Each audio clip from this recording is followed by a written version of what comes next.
You want answers? I think I'm entitled. You want answers? I want the truth! You can't handle the truth! Hello to you ladies, hello. And welcome to The Truth About Men. I'm Kieren, and what is this about? It's literally about the truth about us men. So this channel has been created by me. I'm a men's dating coach and an author. And I know that essentially if you're a woman and you're watching this, you think that men are weird, mysterious, crazy, you don't understand us, etc. This channel is here to uncover all of that.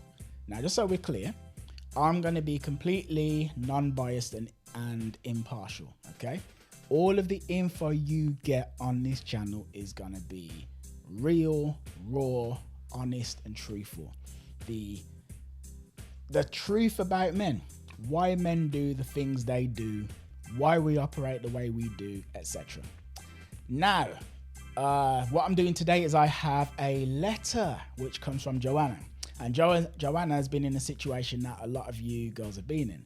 I'm going to read the situation and then I'm going to explain what I think is going on from the man's perspective. Here we go. Hey Kieren. So there's a guy who matched with me on a dating app. We had a cool chat and he gave me his number, but I kind of ignored him. Then he unmatched and he found me on Instagram. Long story short, he chased me and we started talking afterwards. Then we met and he was so warm, nice and caring. On our second date, he shared a lot of personal info.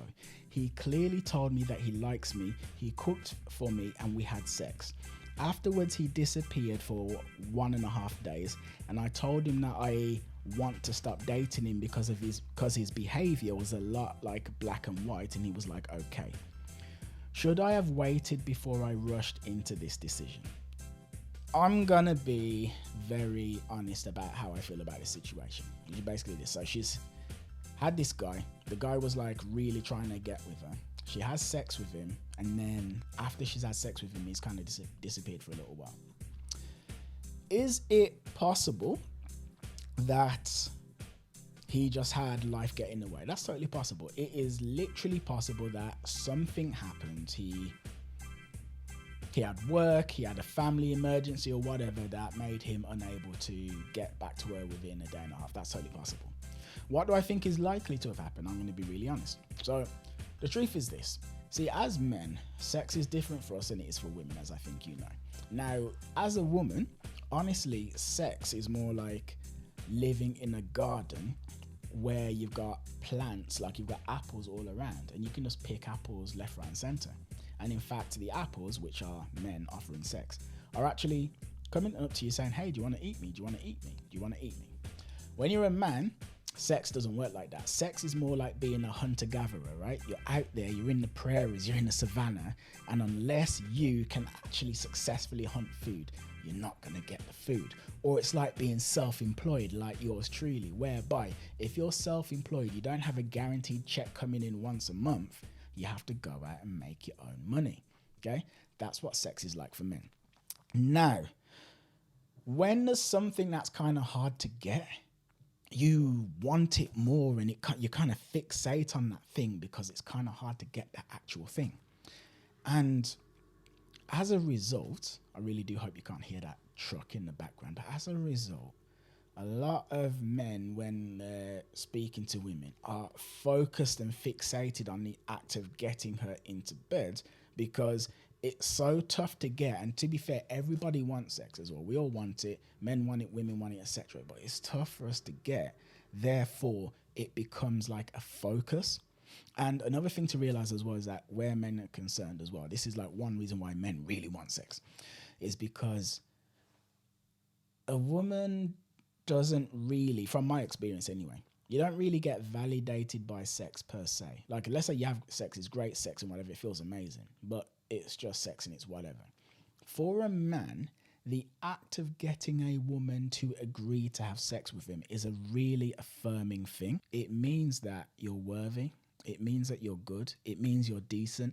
It means that you have value. It means that you have status. It means that you matter. And all of these things are going on. And that's a huge part of why men basically chase women for sex. And the point I'm trying to make is what I actually think happened is a portion of what he was into about her was You know, he wanted to sleep with her, basically. That was like a large part of it. And then once he'd done it, you know, it's like, oh, you know, I can relax now. I can relax. I really think that's a huge part of it. You know, like you have a goal, you work hard to achieve the goal, and then once you have achieved the goal, you kick back and enjoy the fruit of your labor. I think that's it. But also, if I want to be really truthful and honest, like I think this guy actually does like her though, because he did respond a day and a half later, or he did message her a day and a half later. So I don't think he doesn't like her at all and that he just wanted to have sex with her. I don't think he just wanted to have sex with her, but I think he really wanted to have sex with her.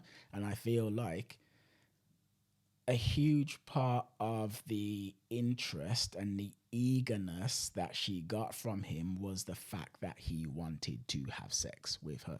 That is essentially it. That is it for today's video. I mean, what do you think? What do you think? What are your thoughts? Do you think I'm right? Do you think I'm wrong? Have I hit the nail on the head? Or am I a dumb fool that does not know what the flying freak is talking about? Please do let me know. Have yourself a fantastic day. Au revoir and toodaloo. So guess what? I want to interrupt this video to let you know that I'm also an author. I'm not just a dating coach, but I'm also an author too. And I've written a book that I spent a ton of time working on. It is called Preeta's Web of Chaos, and it is a young girl's journey of transformation. Now, what happens is that she encounters some situations that are really hard for her to deal with. They scare her, they terrify her, they push her outside of her comfort zone, and as a result of dealing with these hardships, she learns to find a strength, a resilience, a courageousness, and a power inside her that she did not know actually existed. Like I said, I tried really hard with this book, and the reason why I write it is because I wrote it, is because I love to write stories. It's the main thing that I want to do, and I just want to share my passion with the world. So if you could find it in your heart to give it a try, there's a link in the description. I'll just love you for life.